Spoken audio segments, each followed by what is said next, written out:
हर हर महादेव। सांब सदाशिव, सांब सदाशिव, सांब सदाशिव, सांब सदाशिव। शिवपुराण श्री कैलाश संहिता प्रारंभ। जो प्रधान प्रकृति और पुरुष के सृष्टि, पालन और संहार के कारण हैं, उन पार्वती देवी एवं देवादिदेव भगवान शिव को उनके गण एवं पुत्रों सहित बारंबार प्रणाम। हर हर महादेव। प्रथम अध्याय। व्यास जी एवं शौनक जी की वार्ता।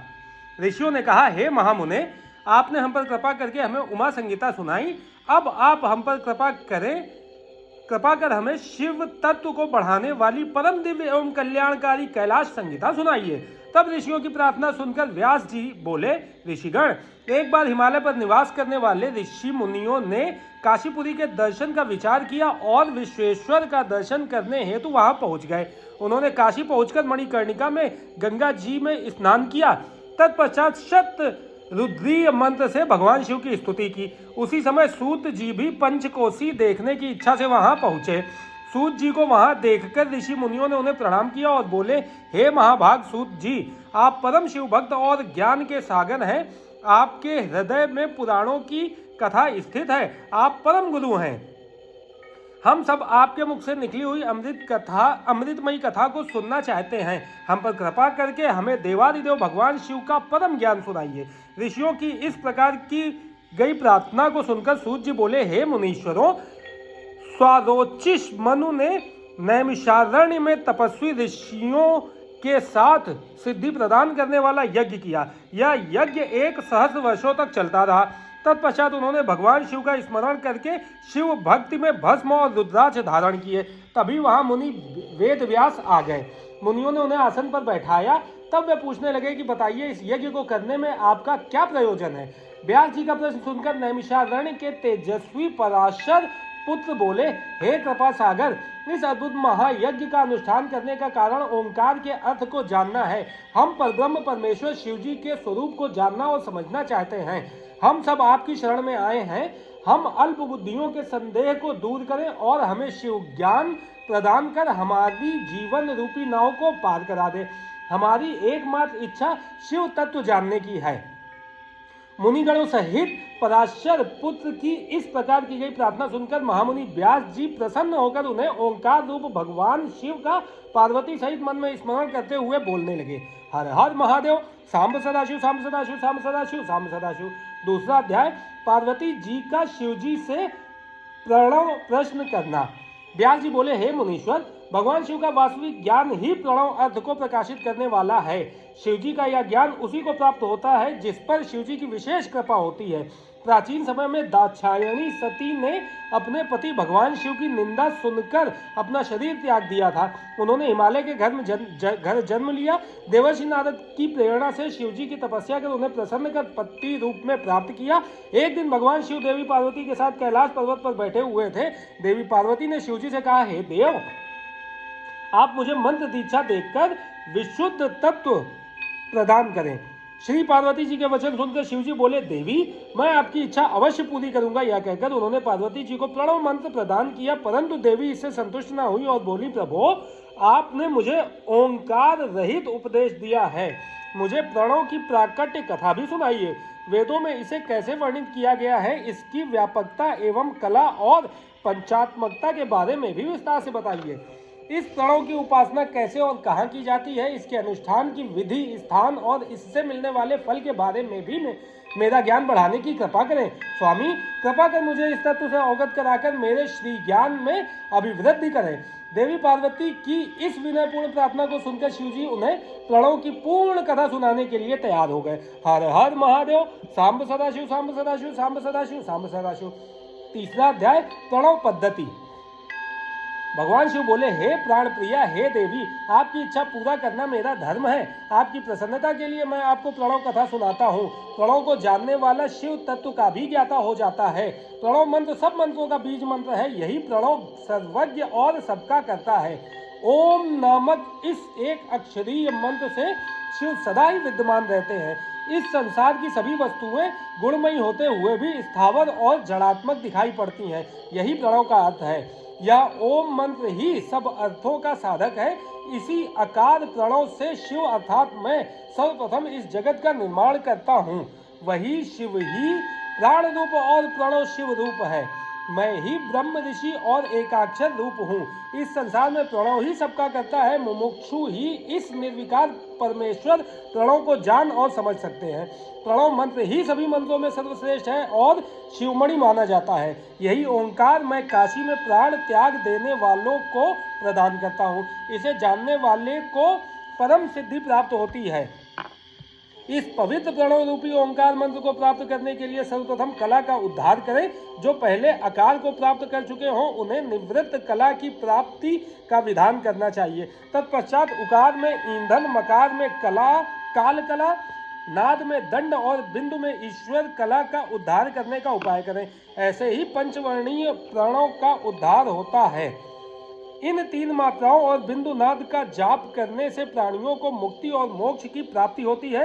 यही मंत्र सबके हृदय में प्राण बनकर जीवन प्रदान करता है। फिर यही ओम हो जाता है। इसी ओम का वर्णन वेदों में भी है और यही ओंकार मैं हूँ।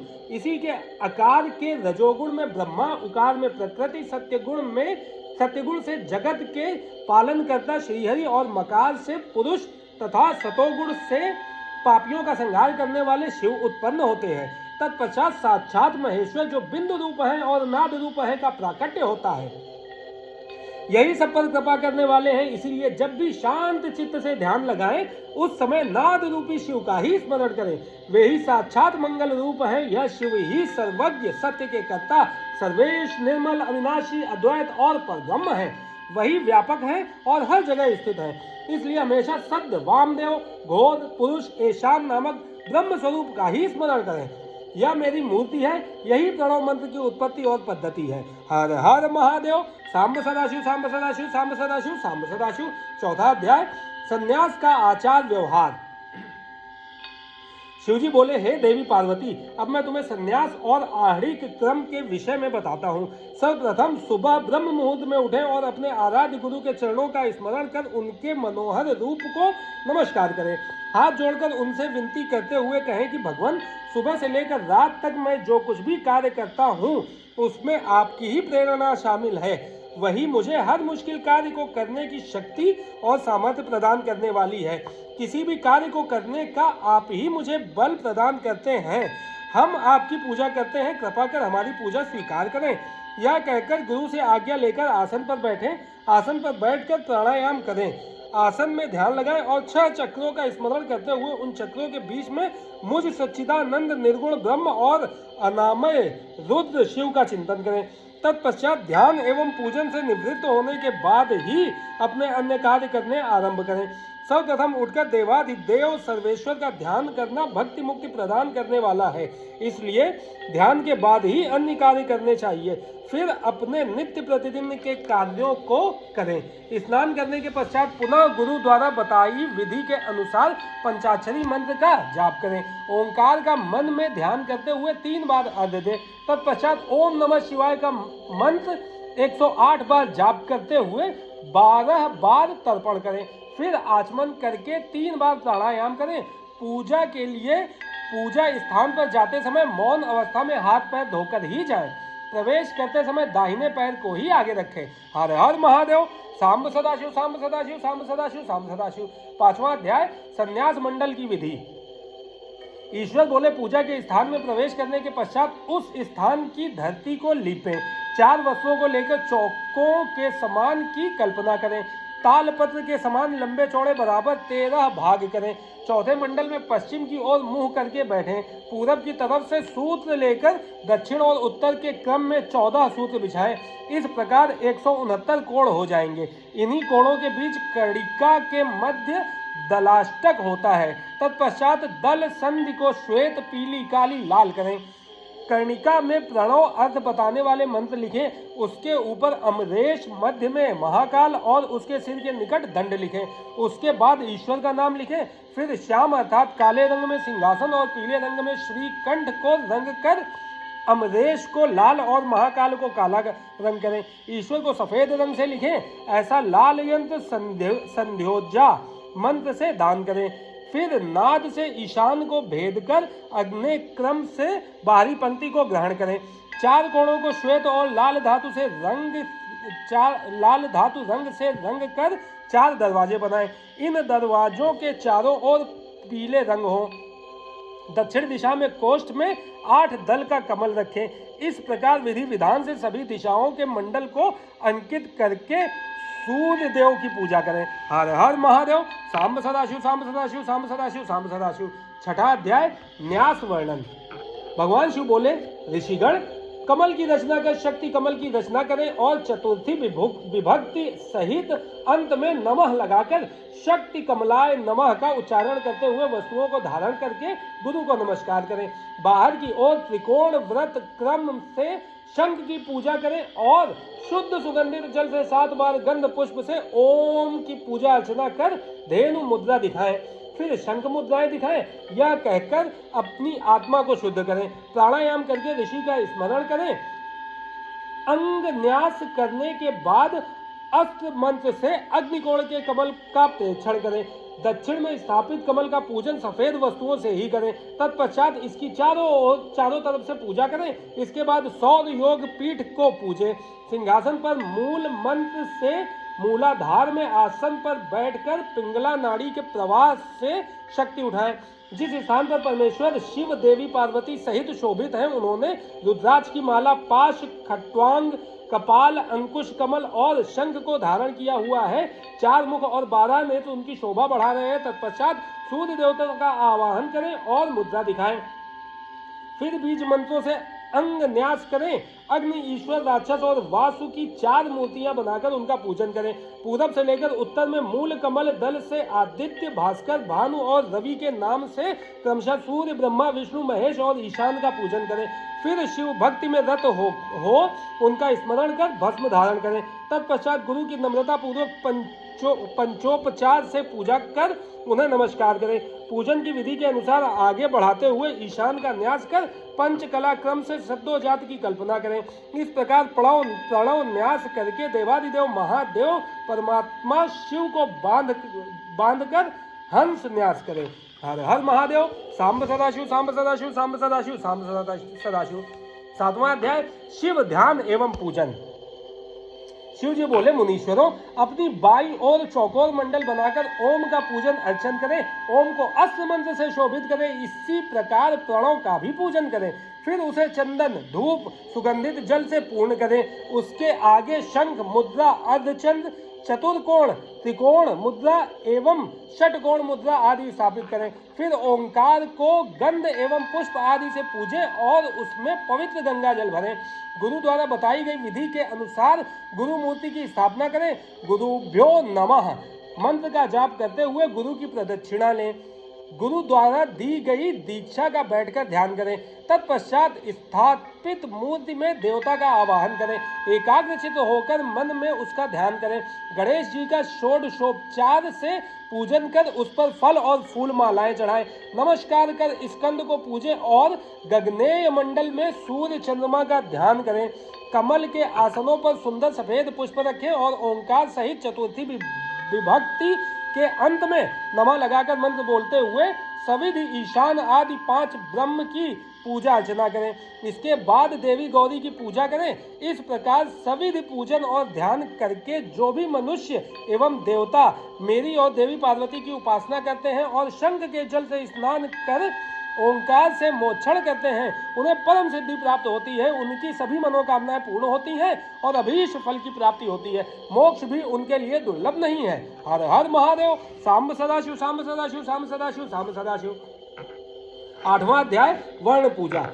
सर्वेश्वर शिव बोले, हे देवी, बुद्धिमान और विद्वान मनुष्य एवं देवगण को पूजा करते समय सर्वप्रथम गणेश और कार्तिकेय का पूजन करना चाहिए। तत्पश्चात वेदों के आदि स्वरूप अर्थात शिव का आवाहन कर पूर्व दिशा में कमल कणिका के ऊपर चारों ओर पूजा करें। आवो राजानम मंत्र का उच्चारण करते हुए त्रिवा से रुद्र की पूजा करें। फिर कणिका दलों में आवाहन करें। शिव को पूर्व में, हर को दक्षिण में, शिव को उत्तर में और भव की पश्चिम दिशा में यथाक्रम के अनुसार पूजा करें।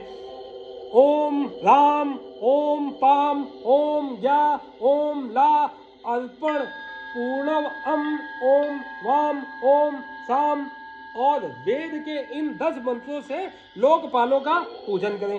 तत्पश्चात दक्षिण दिशा में ईशान देव की पूजा करें। ब्रह्मा और विष्णु की विधि विधान के अनुसार षोडशोपचार से पूजन करें। फिर 5वें आवरण में ओंकार रूपी शिव का स्मरण एवं ध्यान करते हुए सविधि पूजन करते हुए नैवेद्य चढ़ाएं और अर्घ्य दें। इसके बाद भोजन की सामग्री एवं तांबूल अर्पित करें।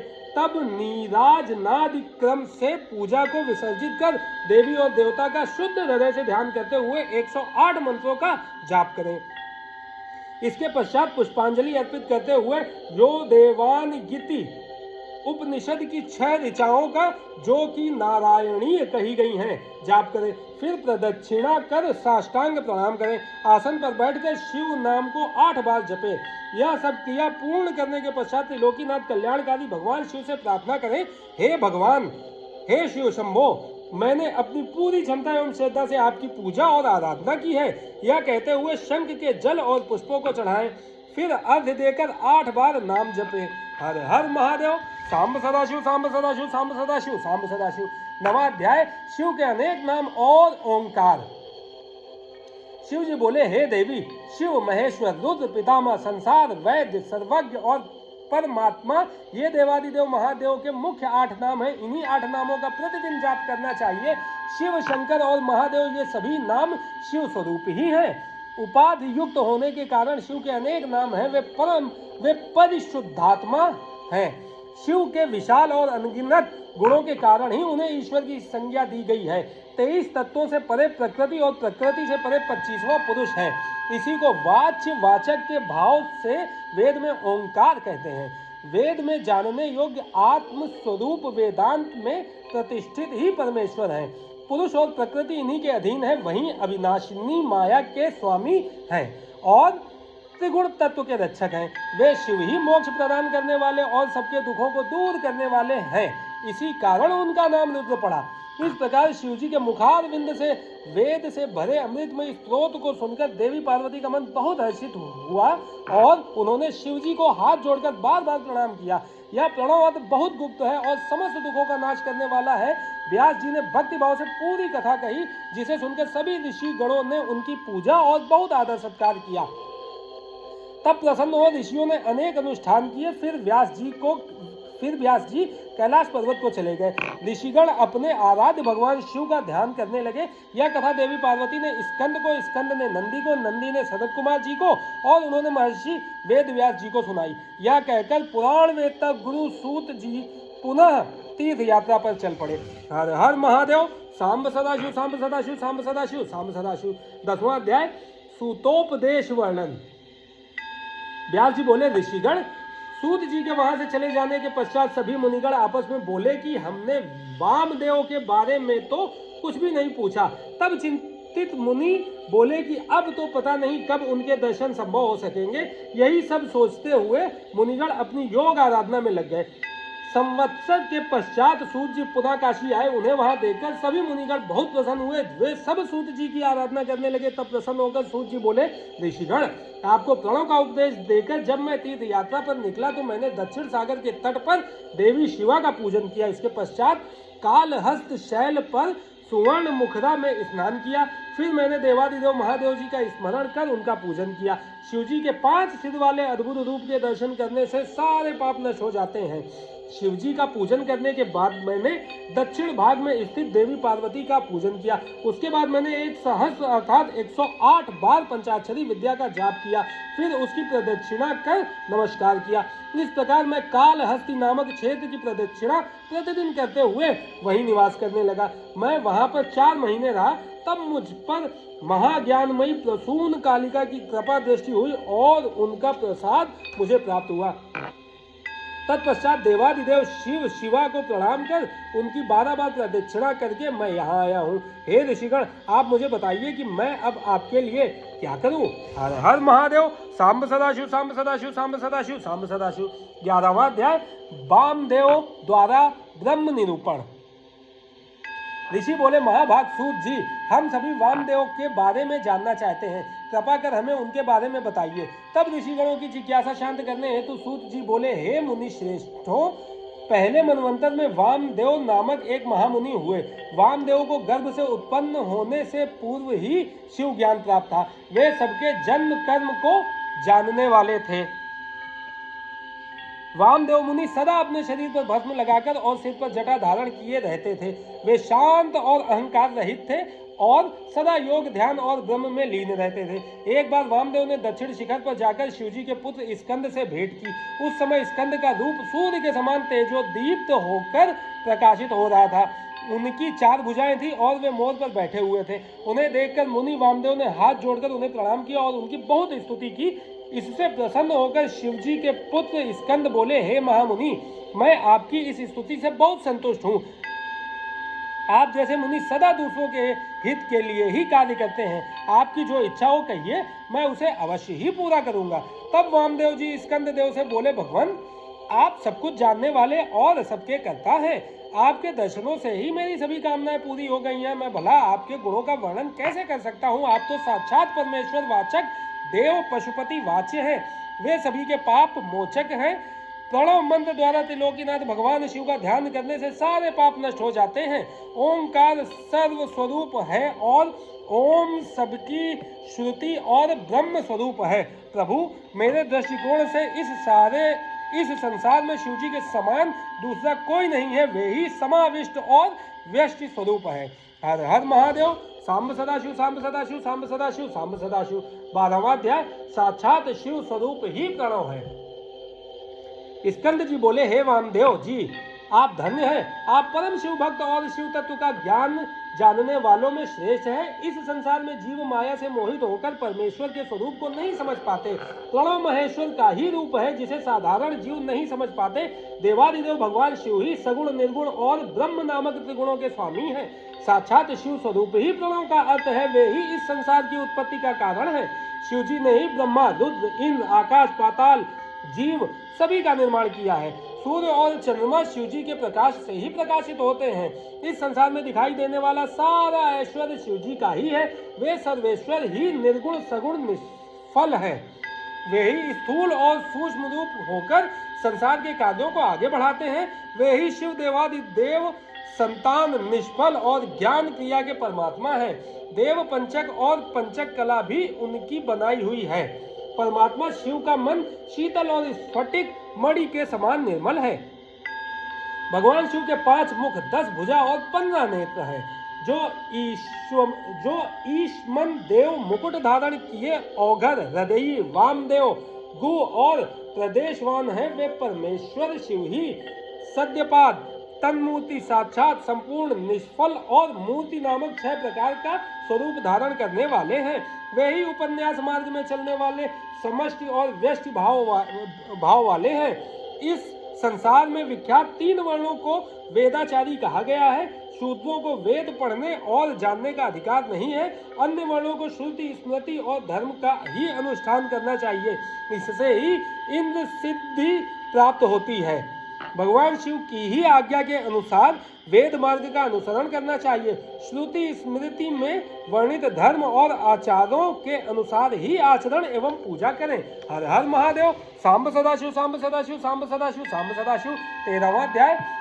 प्रणव सब मंत्रों का बीज रूप है। स्कंद जी बोले, हे वामदेव जी, प्रातः काल स्नान से निवृत्त होने के पश्चात गंध, पुष्प और अक्षत आदि पूजा की सामग्रियों से भगवान शिव और श्री गणेश का विधि पूर्वक पूजन और ध्यान करें। पूर्णाहुति देकर हवन करें और गायत्री मंत्र का जाप करें। इसी प्रकार सायंकाल में संध्या करें। सद्यो जात के 5 मंत्रों से हवन करें। मन में भगवान शिव का देवी पार्वती सहित ध्यान करते हुए गायत्री मंत्र का उच्चारण करते हुए आहुति दें। भूर्भुवः सुवरोत कहते हुए त्रिलोकीनाथ कल्याणकारी भगवान शिव के अर्धनारीश्वर स्वरूप का ध्यान करें। देवादिदेव महादेव जी के 5 मुख, 10 भुजाएं, 15 नेत्र और उज्जवल मनोहारी स्वरूप है। उनकी पत्नी देवी पार्वती जगत माता, त्रिलोक को उत्पन्न करने वाली और निर्गुणमयी है। ऐसा मन में विचार करते हुए ज्ञानी पुरुष गायत्री मंत्र का जाप करें। पार्वती जी आदि देवी त्रिपदा, ब्राह्मणत्व दात्री और अजा हैं, वे ही व्याहृतियों से उत्पन्न हैं और उसी में लीन हो जाती हैं। वे जगत माता देवी पार्वती वेदों की आदि प्रणव और शिव पात्री हैं। प्रणव मंत्र ही सब मंत्रों का बीज रूप है, प्रणव ही शिव है और शिव ही प्रणव है। मोक्ष की नगरी काशी में मरने वाले मनुष्य को शिवजी इसी मंत्र की शिक्षा देते हैं, तभी ज्ञानी पुरुष को मुक्ति मिलती है। इसलिए सभी को अपने हृदय में भगवान शिव को धारण कर सदा उनका पूजन करना चाहिए। हर हर महादेव। सांब सदाशिव, सांब सदाशिव, सांब सदाशिव, सांब सदाशिव। 14वां अध्याय शिव रूप वर्णन। वामदेव बोले, हे भगवान, वह 6 प्रकार के अर्थ कौन से हैं और उनका क्या ज्ञान है? इनके प्रतिपादक कौन है और इनका क्या फल है? इस संसार में वह कौन सा ज्ञान है जिसे जाने बिना जीव शास्त्रों से विमोहित हो जाता है? मैं भी शिव माया से विमोहित हूँ, मैं कुछ भी नहीं जानता, आपकी शरण में आया हूँ, मुझ पर कृपा कर मुझे ज्ञान रूपी अमृत पिलाइए ताकि मेरी अज्ञानता दूर हो जाए। मुनि वामदेव के इस प्रश्न का उत्तर देते हुए शिव पुत्र स्कंद बोले, हे मुनि शार्दुल, इस संसार में भगवान शिव ही समस्त प्रवणवाद परिज्ञान के भंडार हैं, वे ही समस्त व्यष्टि का भाव रखते हैं। अब मैं एक परिज्ञान के 6 अर्थों का वर्णन करता हूँ, जिनमें पहला मंत्र रूप, दूसरा भाव, तीसरा देवार्थ, चौथा प्रपंचार्थ, 5वां गुरु रूप और 6ठा शिष्य के आत्मानुरूप कार्य है। पहला स्वर अकार, दूसरा उकार, तीसरा मकार है। इसी पर नाद रूपी बिंदु है, इन्हीं को वेद में ओंकार कहा गया है। यही समष्टि रूप है, नाद में ही सबकी समष्टि है। अकार, उकार और मकार ये सब बिंदु नाद के आदि हैं। व्यष्टि रूप में सिद्ध होकर ओंकार की उत्पत्ति होती है, जो शिवजी का याचक है। इसी प्रकार ओंकार रूपी 5 वर्णों की समष्टि कला भी शिवजी की वाचक है। जो त्रिलोकीनाथ भगवान शिव के उपदेश मार्ग का अनुसरण करते हैं, उन्हें अवश्य ही शिव पद की प्राप्ति होती है। प्रणव मंत्र शिव का ही रूप है। हर हर महादेव। सांब सदाशिव, सांब सदाशिव, सांब सदाशिव, सांब सदाशिव। 15वां अध्याय उपासना मूर्ति। भगवान स्कंद बोले, त्रिलोकीनाथ कल्याणकारी भगवान शिव ही इस संसार के सृष्टिकर्ता और आकाश के अधिपति हैं। वे ही समष्टि हैं और वे ही व्यष्टि भी हैं। उन्हीं देवादिदेव सदाशिव से महेश्वर की उत्पत्ति हुई है। अनंत रूप पुरुष होने के कारण वे वायु के भी अधिपति हैं। वे ही सभी प्रकार की मायाओं और शक्तियों से युक्त हैं। ईश्वर, विश्वेश्वर, परमेश्वर और सर्वेश्वर, यही चतुष्टय व्यष्टि रूप कहा गया है। यही श्रेष्ठ तिरोभाव चक्र कहा जाता है। तिरोभाव 2 प्रकार का होता है, रुद्रादि गोचर एवं जीव समूह का शरीर रूप। पाप और पुण्य जब तक इस संसार में है तब तक इसमें कर्म की साम्यता रहती है, इसी में अनुग्रह करने की सामर्थ्य होती है। इसी विभु में तिरोभाव और कर्म की साम्यता होती है। वही कल्याणकारी भगवान शिव ही साक्षात परब्रह्म, निर्विकल्प तथा निरामय स्वरूप है। तिरोभाव के शांति कलामय तिरोभाव चक्र को महेश्वर के अधिष्ठित उत्तम पद कहा गया है। महेश्वर के चरणों की सच्चे हृदय से भक्ति करने वाले को यही पद प्राप्त होता है। उन्हीं महेश्वर के 1000वें अंश से रुद्र उत्पन्न हुए हैं। वे अधीर, शरीरधारी और तेज तत्व के स्वामी हैं। वे प्रभु ही वाम भाग में देवी गौरी शक्ति धारण करते हैं। रुद्र ही पापियों का संहार करने वाले हैं। व्यष्टि रूप शिव हर, मुंड और भव अद्भुत चक्र विदित हैं। ये सप्रावरण से रक्षित होते हैं। इनके ऊपर की ओर 10 गुना जल है। इस जल के मध्य में रहने वाले को श्रुति द्वारा जल मध्य साही कहा जाता है। भगवान शिव अनुग्रह, तिरोभाव, संहार, स्थित और सृष्टि से युक्त होकर नई नई लीलाएं करते रहते हैं। वे ही सर्वशक्तिमान ईश्वर है। हर हर महादेव। सांब सदाशिव, सांब सदाशिव, सांब सदाशिव, सांब सदाशिव। 16वां अध्याय शिव तत्व विवेचन। सूत जी बोले, मुनि वामदेव को भगवान स्कंद के मुख से ओंकार रूपी अमृत कथा का श्रवण करके आनंद की अनुभूति हुई। वे बोले, प्रभु, इस अमृतमयी कथा को सुनकर मेरा ज्ञान और बढ़ गया है, परंतु फिर भी मैं आपसे एक प्रश्न पूछना चाहता हूँ। भगवान, सदाशिव से लेकर कीर्ति पर्यंत तक इस जगत में स्त्री पुरुष ही दिखाई देते हैं। इस रूपवान अद्भुत संसार की उत्पत्ति का कारण वे परमेश्वर ही है या कोई अन्य रूप है? विद्वान और शास्त्रों के अनुसार इसके अनेक प्रकारों का वर्णन करते हैं। कृपा कर मुझे जगत सृष्टा भगवान शिव के भाव का वर्णन कीजिए। मुनि वामदेव के इस प्रकार उपनिषद गर्भित रहस्य को समझकर स्कंद देव बोले, हे महामुनि, जिन परम शिव तत्व शिव ज्ञान को आप सुनना चाहते हैं वह मैं आपको सुनाता हूँ। यही ज्ञान मेरे पिता देवादिदेव भगवान शिव ने मेरी माता देवी पार्वती को सुनाया था। उस समय मैं छोटा सा बालक था और माँ की गोद में बैठकर दूध पी रहा था। वे बातें आज भी मुझे याद है। कर्म सत्ता से लेकर सभी शास्त्रों में लिखा सभी कुछ ज्ञानदायक है। आप जैसे ज्ञानी पुरुष ही इतना कुछ जानते हुए भी भगवान शिव के विषय में और अधिक जानने की जिज्ञासा रखते हैं, परंतु मूर्ख और अज्ञानी पुरुष तो सब कुछ जानते और समझते हुए भी ईश्वर के स्वरूप से इनकार कर देते हैं। परमेश्वर परमात्मा को जानना एवं उन्हें पहचानने में कोई संदेह एवं परेशानी नहीं है। वे इस पुरुष के रूप में विश्व के सामने प्रत्यक्ष दिखाई देते हैं। श्रुतियों ने ही कहा है कि सच्चिदानंद परब्रह्म सिर्फ सत्य है। जो भी असत्य एवं प्रपंचों से निवृत्त अथवा दूर होकर सदाचार के मार्ग का अनुसरण करते हैं वे सदात्मा कहलाते हैं। वही प्रकाश से चित्त होकर जगत के कारण बन जाते हैं। वे ही शिव भक्ति भाव को प्राप्त हुए हैं।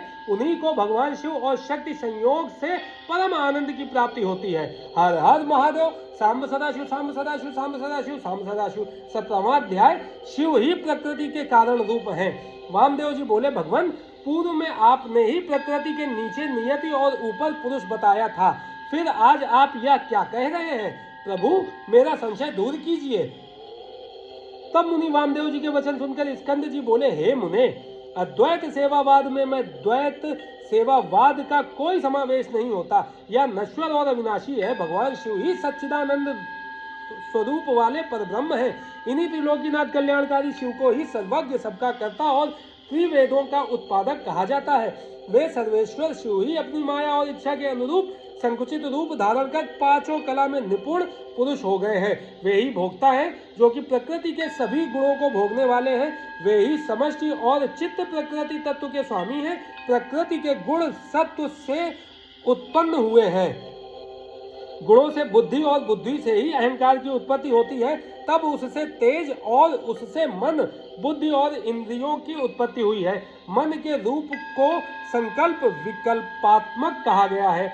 बुद्धि, इंद्रिय, कान, त्वक, चक्षु, जीवा, शब्द, रूप, स्पर्श, रस, गंध प्रवृत्ति को बुद्धि और इंद्रियों में श्रोत का क्रम कहा गया है। वैचारिक अहंकार से कर्मेंद्रियों की उत्पत्ति हुई है, जिन्हें मुनियों ने सूक्ष्म कहा है। फिर तन मात्राएं और शब्द के रूप हुए, जिनसे आकाश, वायु, अग्नि, जल और पृथ्वी की उत्पत्ति हुई। यही पंच महाभूत कहलाते हैं। शब्दादि, रूप, रस, गंध उनकी तन्मात्राएं कहलाए। आकाश, वहन, पाचन, वेग आदि पांच महा कहलाए। इस प्रकार स्कंद जी का वेदांत युक्त वचन सुनकर मुनि वामदेव बहुत प्रसन्न हुए और हाथ जोड़कर पृथ्वी पर लेटकर उन्हें दंडवत प्रणाम करने लगे। उनके चरणार बिंदों में उन्हें परम तत्व ज्ञान प्राप्त हो गया था। हर हर महादेव। सांब सदाशिव, सांब सदाशिव, सांब सदाशिव, सांब सदाशिव। 18वां अध्याय। शिष्य धर्म। सूत जी बोले, मुनि वामदेव ने भगवान स्कंद से पूछा, हे भगवान, आप सर्व तत्व को जानने वालों में श्रेष्ठ हैं। आप मुझ पर कृपा करके संप्रदाय के उस ज्ञान के बारे में बताइए जिसके बिना जीवों को भोग और मोक्ष की प्राप्ति नहीं होती। प्रभु, कृपा कर मेरे इस संशय को दूर कीजिए। तब वामदेव जी के इन वचनों को सुनकर स्कंद देव बोले, मुनीश्वर, अब मैं आपको एक परम गुप्त तत्व के बारे में बताता हूँ। वैशाख, श्रावण, आश्विन, कार्तिक, अगहन, माघ महीनों के शुक्ल पक्ष में पंचमी अथवा पूर्णिमा के दिन स्नान करके शुद्ध होकर अपने गुरु के चरणों को धोकर उनके पास रखे आसन पर शंख एवं फूलों को अभिमंत्रित करके रखें। तत्पश्चात गंध और पुष्प से पूजन करें। उसके समक्ष दीप प्रज्वलित करें। मुद्रा से रक्षा कर कवच को मंत्रों से आच्छादित करें। तत्पश्चात विधि पूर्वक अर्घ्य दें और सुगंधित पुष्पों से पूजन करें। आधार पर सुगंधित जल का घट रखकर उसे सूत से लपेटें। उस घट पर पीपल, पिलखन, जामुन, आम और बड़ नामक पांचों पेड़ों की छाल और पत्ते तथा हाथी, घोड़े, रथ, बाम्बी और नदी के संगम स्थान की मिट्टी से सुगंधि को मिलाकर उसे कलश पर लेपें। लेपने के बाद आम के पत्ते, कुश का अग्र, नारियल, फूल आदि वस्तुओं से कलश को सजाएं। सजाने के बाद कलश में पंचरत्न डालें। यदि पंचरत्न ना हो तो सुवर्ण डालें। नील, माणिक्य, सुवर्ण, मूंगा और गोमेद नामक 5 रत्नों को निम्लस्क का उच्चारण करते हुए अंत में ग्लूमू कहते हुए विधि विधान से पूजन करें। खीर और तांबूल अर्पित कर 8 नामों का जाप करते हुए पूजा करें। गुरु द्वारा बताई हुई विधि से अनुष्ठान सहित भगवान शिव की पूजा अर्चना करें। फिर गुरु को अपने शिष्य को हम सोहम मंत्र का उपदेश देना चाहिए। उपदेश के बाद भस्म का ज्ञान प्रदान करना चाहिए। उस समय गुरु को अपने मन में यही विचार करना चाहिए कि मैं ही शिव हूँ। इस प्रकार शिष्य को ज्ञान दे। हर हर महादेव। सांब सदाशिव सांब सदाशिव सांब सदाशिव सांब सदाशिव। 19वां अध्याय योग पट्ट वर्णन। भगवान स्कंद बोले, मुनि वामदेव, अपने शिष्य को पूजा विधि का वर्णन करने के पश्चात गुरु निम्न बातों का उच्चारण करे। मैं ब्रह्म हूँ, वह तू है, आत्मा ही ब्रह्म है, सारा संसार ईश्वर से अधिष्ठित होता है, मैं ही प्राण हूँ, आत्मा ही ज्ञान का सार है, प्रज्ञान आत्मा ही यहाँ विदित अवस्थित है, वही तुम्हारा मेरा अर्थात सबका अंतर्यामी है, वही ज्ञान रूपी अमृत है, वह एक ही पुरुष में और आदित्य में है, वही परब्रह्म मैं हूँ, सबसे परे और सबका ज्ञाता और वेद शास्त्रों का गुरु मैं ही हूँ, इस संसार में सारे आनंद का क्षण मैं ही हूँ, सर्वभूतों के हृदय में व्याप्त रहने वाला मैं ही ईश्वर हूँ, सारे तत्वों का और पृथ्वी का प्राण मैं ही हूँ, मैं ही जल और तेज का प्राण हूँ, आकाश और वायु का प्राण मैं हूँ, मैं ही त्रिगुण का प्राण हूँ, मैं ही अद्वितीय और सर्वात्मक हूँ, यह सब ब्रह्म रूप है, मैं ही मुक्त स्वरूप हूँ, इसलिए मेरा ध्यान करना चाहिए। इस प्रकार भगवान स्कंद ने वामदेव जी से योग पट्ट का वर्णन किया। हर हर महादेव। सांब सदाशिव सांब सदाशिव सांब सदाशिव सांब सदाशिव। 20वां अध्याय क्षौर एवं स्नान विधि। भगवान स्कंद बोले, हे मुनीश्वर, अब मैं आपको यतियों को शुद्धि प्रदान करने वाले और क्षौर और स्नान की विधि बताता हूँ। जब शिष्य योग पद को प्राप्त हो जाए तब व्रत करने से पूर्व क्षौर करना चाहिए। गुरु को नमस्कार कर उनकी आज्ञा से क्षौर कराएं। फिर नाई के कपड़े को मिट्टी और जल से धुलाएं। फिर शिव नाम का उच्चारण करते हुए हाथ की अनामिका और अंगूठे को अभिमंत्रित करें। आंखें बंद कर मंत्र का उच्चारण करें और दाहिनी ओर से क्षौर कराएं।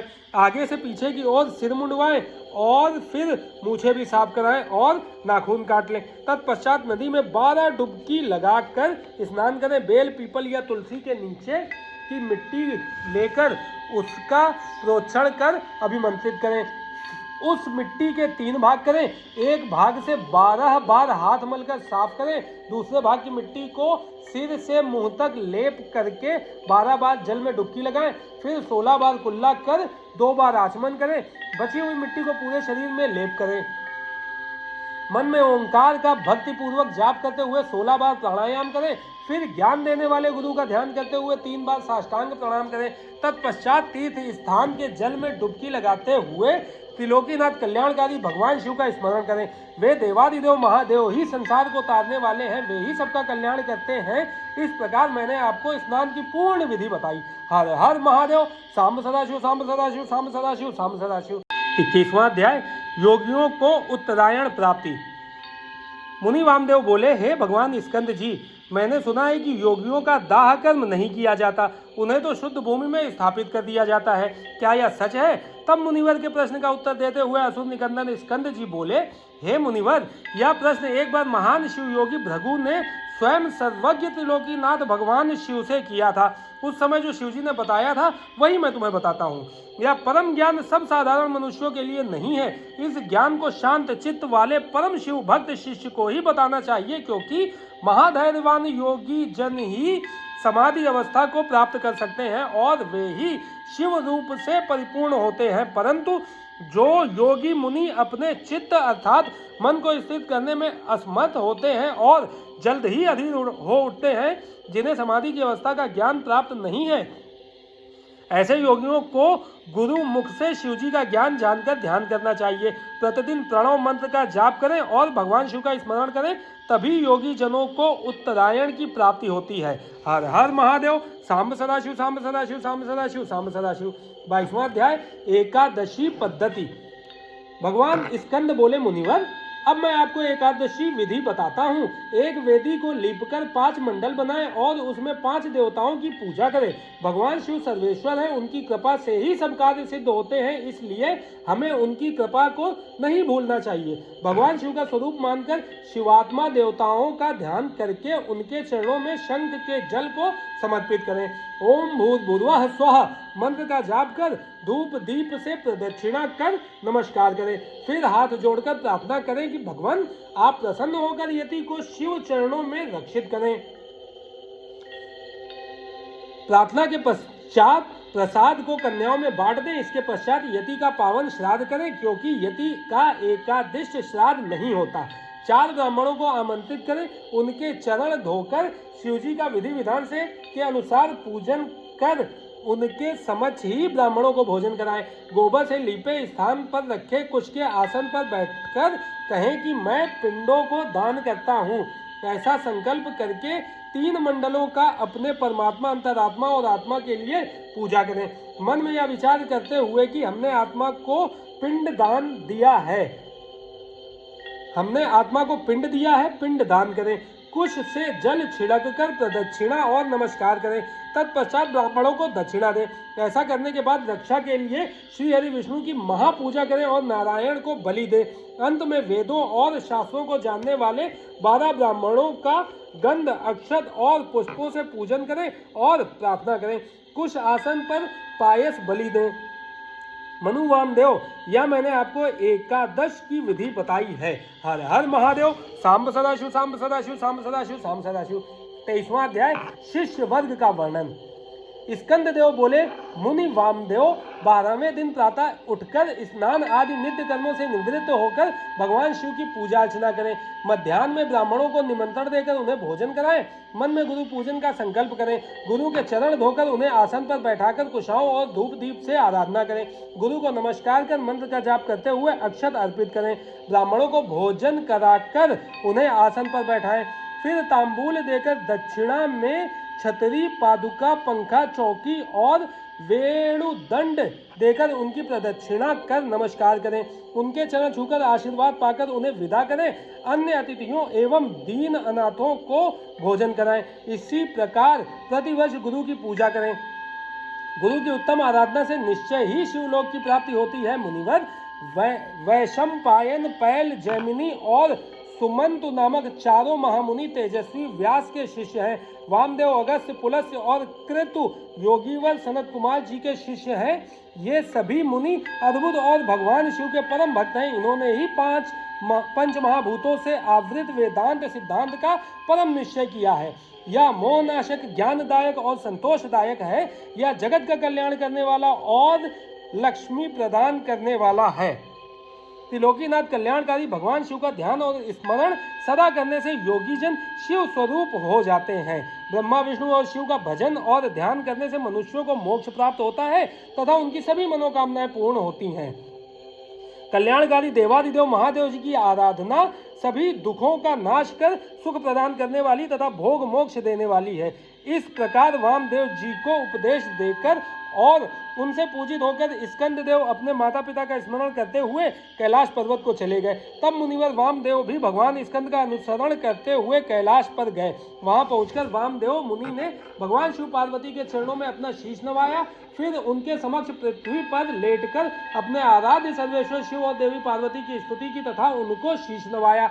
तत्पश्चात भगवान शिव और माता पार्वती की कृपा पाकर वहीं रहने लगे। इस प्रकार आपको ओंकार महेश्वर का अर्थ जानकर इस परम ज्ञान को प्राप्त करके सदा प्रभु के चरणों का स्मरण करना चाहिए। वे कल्याणकारी शिव ही भक्ति और मुक्ति के दाता हैं। हे मुनीश्वरों, मैंने आपको सब कुछ बता दिया। यह कहकर वे बद्रिकाश्रम को चले गए। श्री कैलाश संहिता संपूर्ण। हर हर महादेव। सांब सदाशिव, सांब सदाशिव, सांब सदाशिव, सांब सदाशिव।